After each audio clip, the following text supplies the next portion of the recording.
Assalamualaikum, selamat petang, selamat datang ke Let's Trade Live Fullerton Markets pada minggu ini.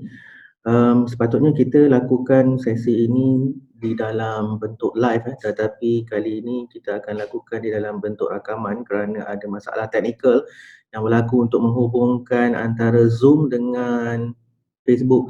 Jadi tanpa berlengah masa, jom kita start sesi Let's Trade Live kita untuk pada minggu ini.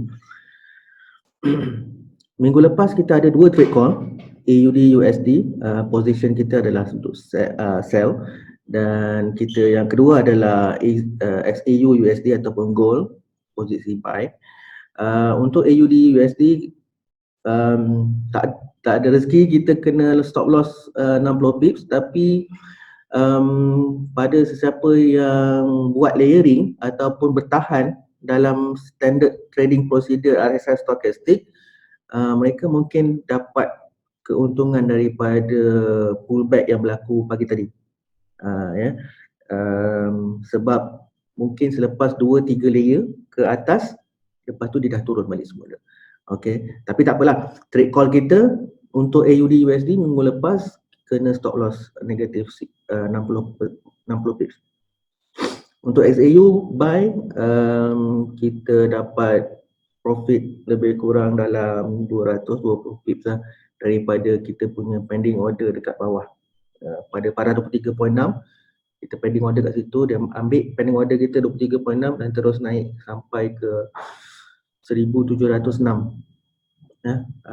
dolar per ounce untuk untuk mata wang XAU USD. Okay, so yang itu kita manually weekly close lah. Maksudnya setiap minggu, setiap hari Jumaat malam pukul 12 kita tutup. Kita tak mau carry trade kita overnight ataupun over the weekend.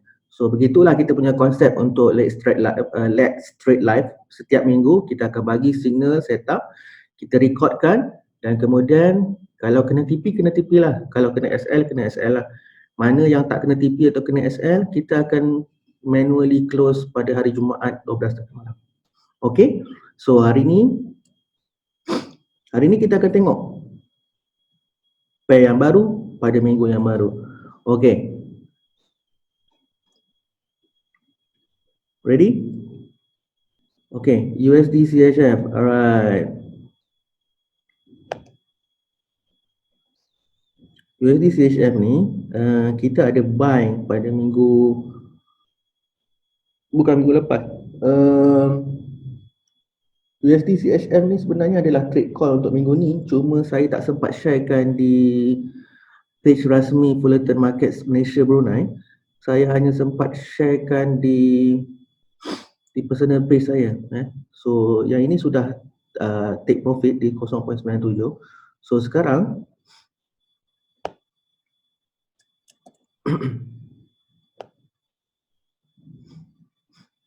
ni kita fokus untuk cari posisi sell pula.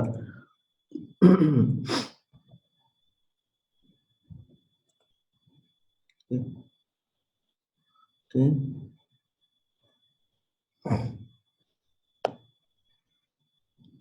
Kalau kita tengok dekat sini, indikator RSI stochastic ni sudah pun macam menuju ke paras lebihan belian, berada di atas 90, paras 90. Jadi apabila indikator kita, ketiga-tiga indikator RSI stochastic kita sudah pun berada di atas paras 90, jadi posisi yang perlu kita ambil adalah untuk masuk sell. Iaitu yang pertama untuk USD CHF. Yang kedua, macam saya cakap minggu-minggu lepas, kita ada triangle dekat sini yang telah pun berjaya dipecahkan pada time frame H4. Kalau di time frame daily juga kita boleh nampak macam ni pergerakan dia. So pattern tu telah pun ditembusi ataupun dia breakout berlaku pada minggu lepas, dan kita menjangkakan harga untuk naik semula dan cuba test balik dia punya trend line yang dia dah breakout tu. Mungkin di sini, dan kemudian baru dia turun semula. So kita standby untuk sebarang aktiviti jualan yang mungkin akan berlaku di paras ini.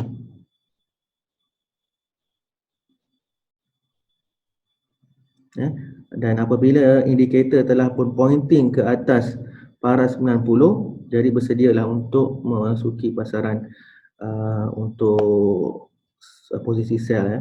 So kita menjangkakan harga untuk terus naik ke 974 sekurang-kurangnya.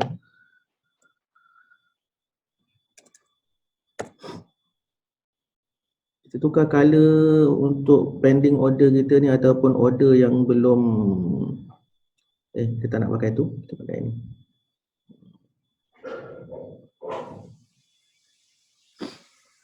So dekat mana stop loss kita? Stop loss kita akan letakkan di di paras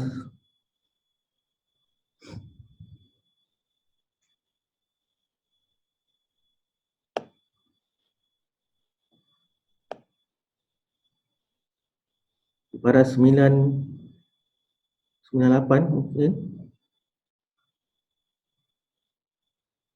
Ya, atas sikit, 981 lah. Kita letakkan stop loss kita di paras 0.981.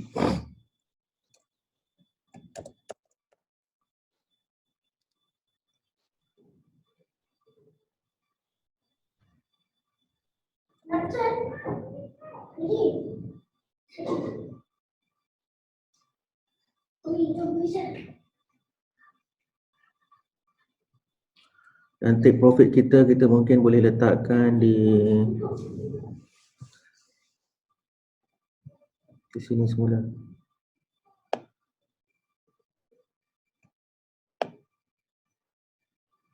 Enam, boleh? Okey. Ini kita tandakan warna biru. 96. Okey.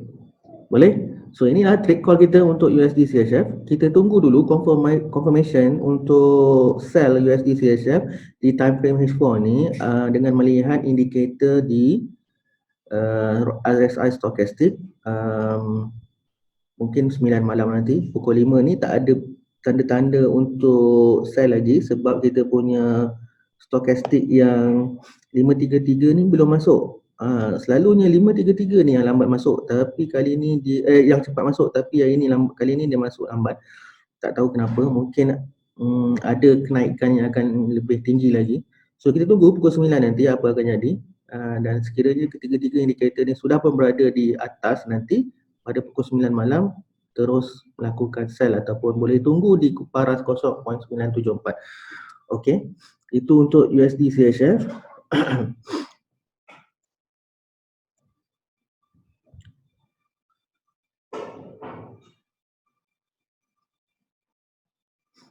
NZD USD. Okey, NZD USD ni kita ada satu posisi buy walaupun ini bukan official trade call di page rasmi Fullerton Markets Malaysia Brunei.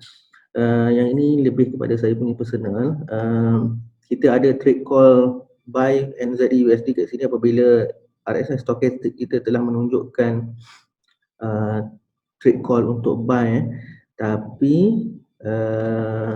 kemungkinan kita lakukan trade call ini ataupun trade execution ni terlalu awal. Kalau kita tengok dekat sini, indikator belum lagi pun penuh masuk di bawah paras 10 dan kita telah melakukan buy. Sepatutnya kalau kita masuk buy dekat sini, kalau kita masukkan buy dekat sini, kita sudah pun mungkin boleh TP awal 50 pips. Tapi tak apa. Kita hold position ni dan kita akan letakkan stop loss di bawah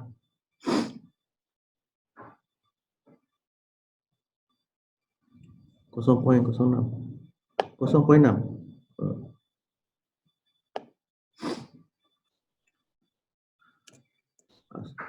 Jika berlaku breakout ataupun harga berjaya sampai ke paras 0.6, dan kita akan terus exit kita punya entry.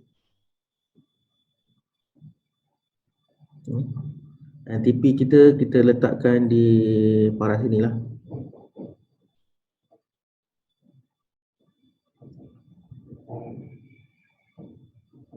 .61. Okey, yang ini kita biarkan. So trade call kita untuk NZD/USD adalah buy. Untuk Euro Japanese Yen, okey, menarik untuk kita tengok Euro Japanese Yen ni. Kita ada trade call buy dekat sini. Kalau kita tengok RSI stokastik kita, indikator telah pun berada di bawah 10. Jadi tadi pukul 1 saya dah mulakan buy, dan tadi pukul 5 saya dah masukkan satu lagi layer untuk buy di Euro Japanese Yen. Dan apa yang terjadi, price masih turun dan tak naik-naik lagi. Jika tak ada rezeki, kita akan letak stop loss kita di bawah ini. Tak boleh hari. Bawah ni kita letak tag ya.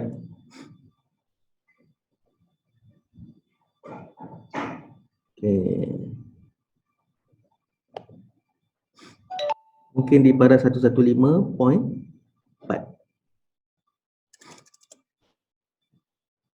Okay, itu stop loss kita.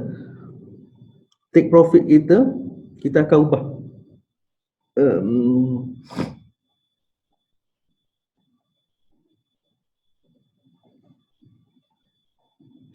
Okay, tak apa, tak perlu ubah. Kita stick pada TP kita yang ini. Yang ini adalah TP wajib untuk entry yang pertama. Kemudian kita ada TP dekat sini untuk paras 100. So kita ada dua TP, satu di 117 dan yang keduanya di 11 di paras 118. Tersilap tak? No, 117.8. Kita ada dua TP, satu di 117, yang keduanya di 117.8. Yang ini untuk Euro Japanese Yen. So trade call kita buy di sini. Ini kita telah pointing untuk posisi buy. So korang boleh masuk buy sekarang pun boleh, tak ada masalah. Dan terus hold position ini untuk sama ada dia kena stop loss kita dekat 115.4 ataupun TP kita di 117 dan juga 117.8. Untuk Euro USD kita tak ada trade call. Kita ada trade call, tapi kita tunggu pukul 9 nanti sebab tak berapa cantik untuk stokastik 533 yang kita dekat bawah ni. So kita tunggu nanti pukul 9.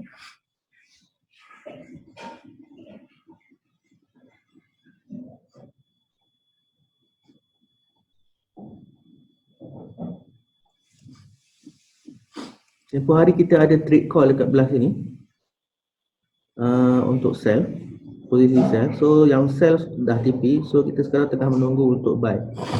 Dekat posisi dekat mana kita nak perlu buy, sekejap kita tengok zone-zone yang menarik. RSI stokastik tu dah ada. Okey, cantik tak? Cantik kan zone ni?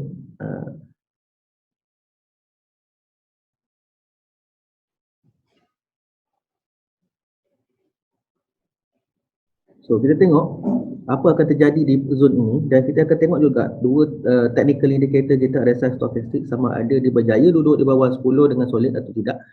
Jika ketiga-tiga indikator RSI stokastik kita berjaya untuk duduk di bawah 10 menjelang pukul 9 nanti, insyaAllah, dan kita dah nampak ada rejection cantik dekat sini, so jangan ragu-ragu untuk terus lakukan buy. InsyaAllah ada hasilnya. Alright, yang ini untuk USD. Okay, sebelum tu kita letak dulu lah beberapa price. Okay.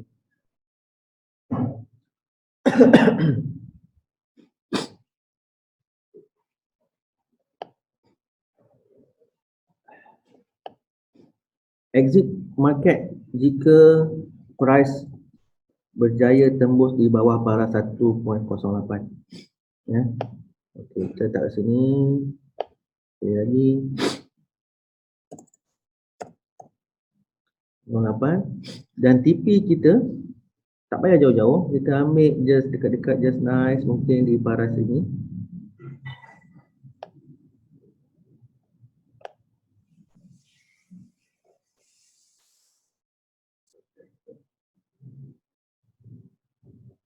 .09.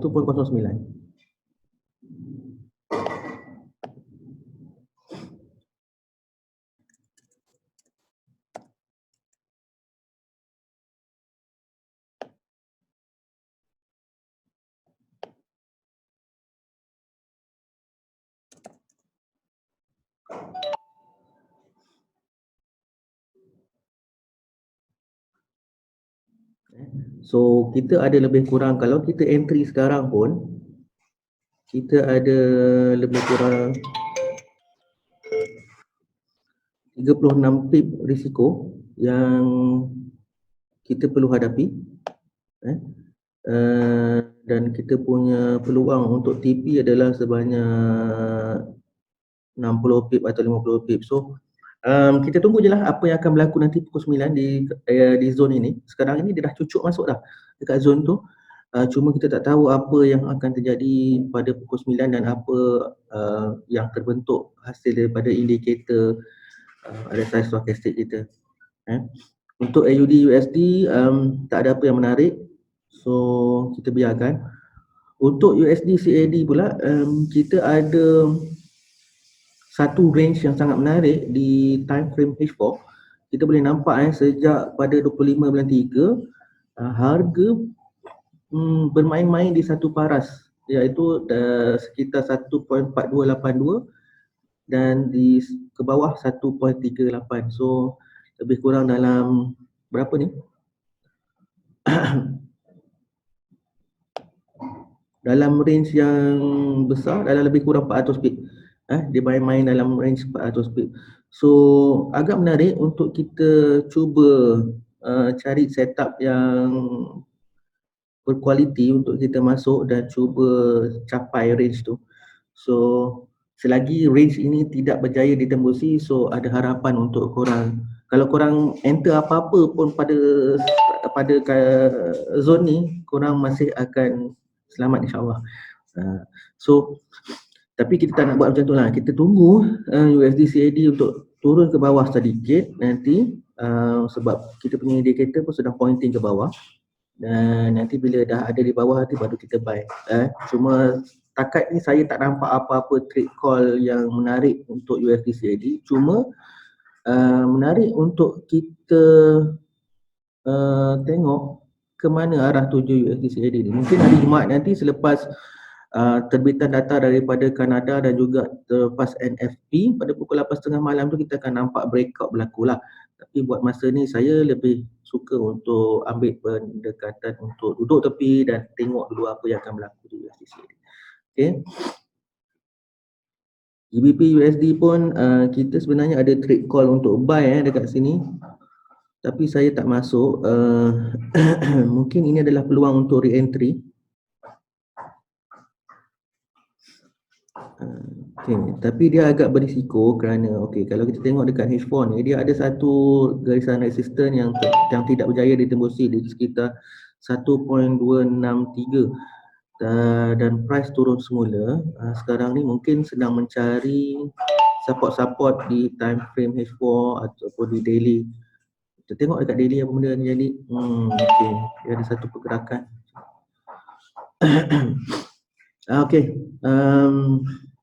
Boleh masuk buy, tapi dalam mood ataupun mode dagangan berhati-hati. Kita ambil kesempatan untuk USD melemah lah dulu pada hari Rabu, dan kemudian hari Khamis nanti kita ada Super Thursday untuk Bank of England. Jadi agak bahaya. Kalau korang nak masuk buy GBP USD pun sila gunakan ataupun sila letak stop loss lah. Mungkin stop loss kita nipis-nipis je, kita letak di 12374. Okey, jom kita try .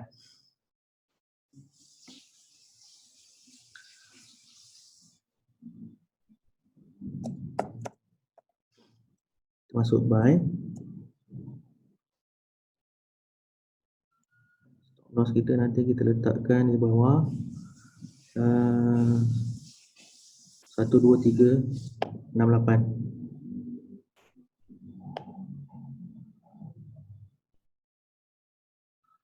2368. Harga warna dulu. Ataupun 1234007, 1235. Jom kita letak kat 235 lah.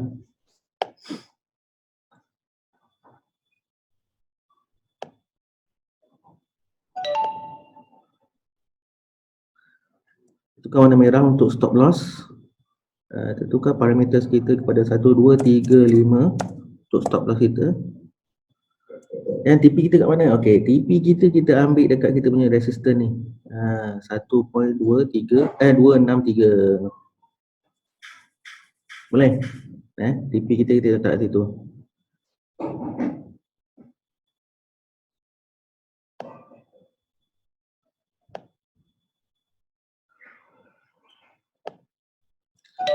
Dua nampak. Okey dah, cantik lah tu. Ambil 264 lah. 264. So kita dah entry dekat sini. Kita target TP kat sini. Stop loss kita 1.235, TP di 1.264. Itu untuk GBP USD. Alasan dia, alasan dia senang, simple. Sebab RSI stochastic punya indicator dah bagi kita set up kat sini. Kat sini dah bagi set up. So kita just ambil re-entry punya level dan kita akan masuk cari buy balik semula lah. Tapi agak berisiko sebab kita ada Super Thursday BOE pada hari Khamis. So korang jaga-jagalah. Better letak stop loss di 1.235.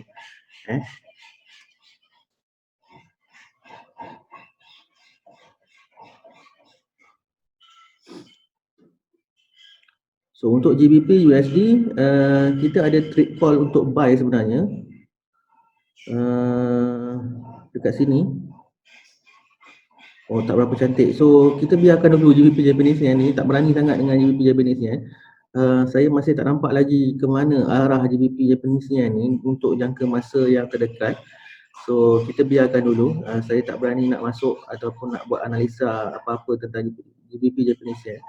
Sebab kalau kita tengok RSI stochastic ni pun dia tak masuk cantik. Ini berkemungkinan akan turun lebih jauh. Kalau kita masuk buy kita akan terperangkap kat sini.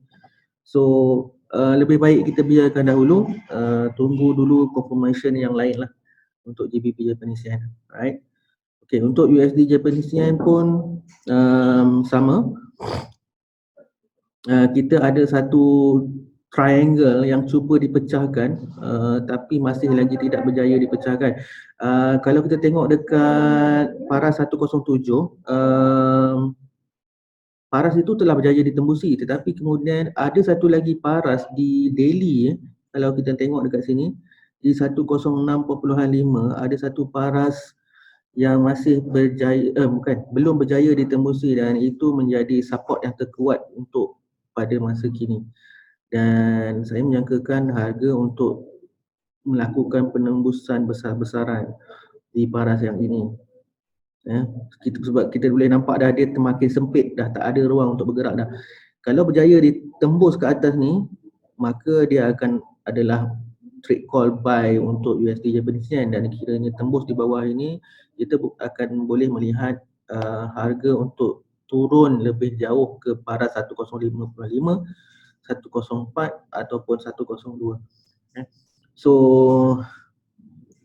sebenarnya kami menjangkakan untuk harga USD Japanese Yen untuk terus jatuh lebih jauh. So untuk minggu ini mungkin kita berkesempatan untuk lihat harga untuk memecahkan triangle ini dan sekaligus memecahkan support di daily di paras 1065 ini dan mencuba untuk mencari paras 105.5.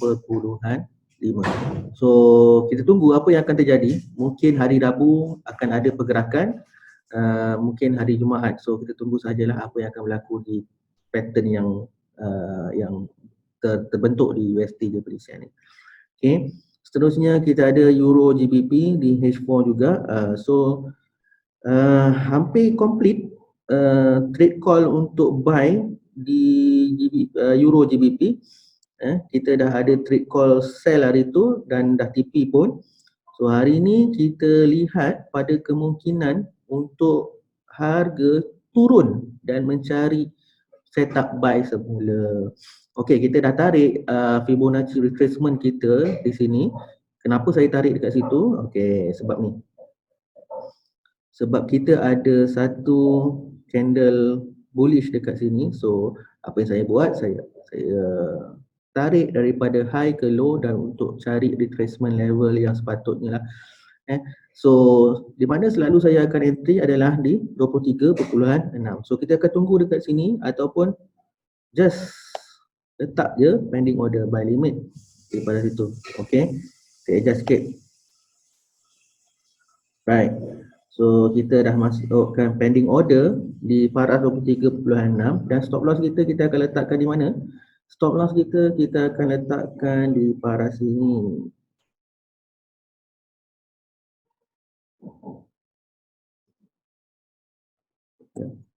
Kita letak left.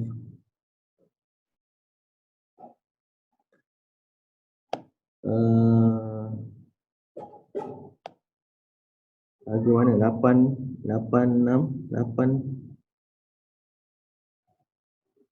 Oh, kita ada 8, 867.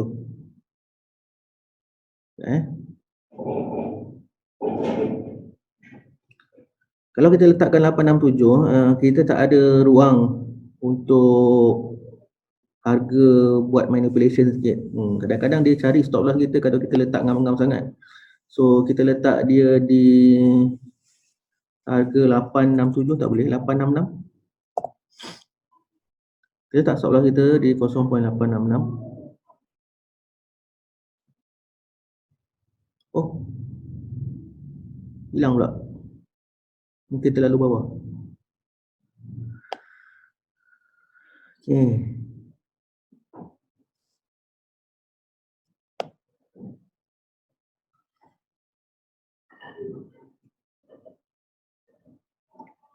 Lapan enam lapan 866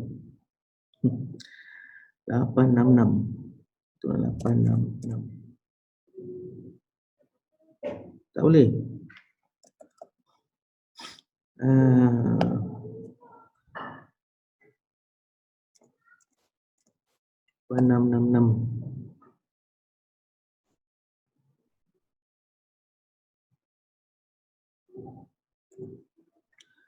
8666 satu.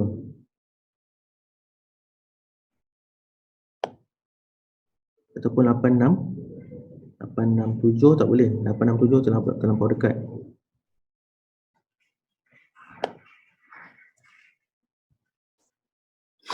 8668. Tu cantik nombor. 8668. Okey, boleh. So TP kita kalau kita entry di time frame H4, kalau kita tengok RSI stochastic kita dah duduk di bawah paras 10. So bila kita buy, TP satu kita adalah 50 pips daripada entry. So seandainya apa orang kata, buy limit kita dekat paras 23.6 Fibonacci retracement ni dia ambil, so kita ambil TP lebih kurang di paras 0.8758 dekat situ, dan TP kedua kita akan letakkan di 100. So kita tubuh yang ini kita tengok 0881 boleh, cukup kan, 18815.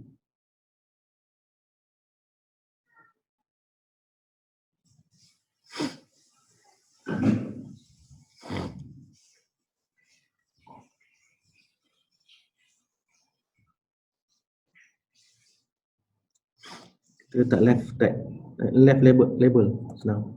Alah.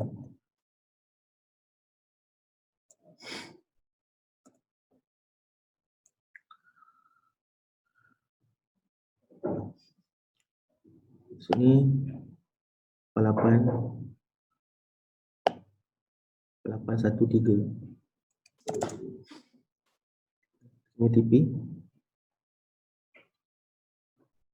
Tu TP 2.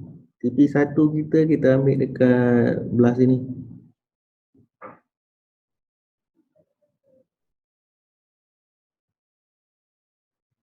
$876. Boleh. Okey.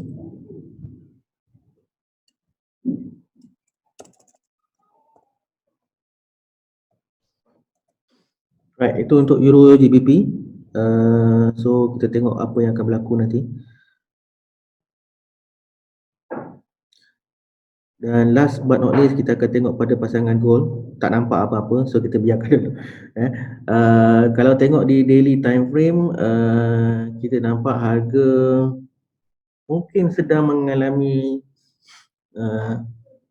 kesusah payahan. Macam nak cakap, kesusahan untuk naik lebih tinggi buat masa ni lah. So kalau korang nak buy pun, kita tunggu setup di H4 untuk berlakunya oversold condition di bawah paras 10 dan kemudian baru boleh buy lah.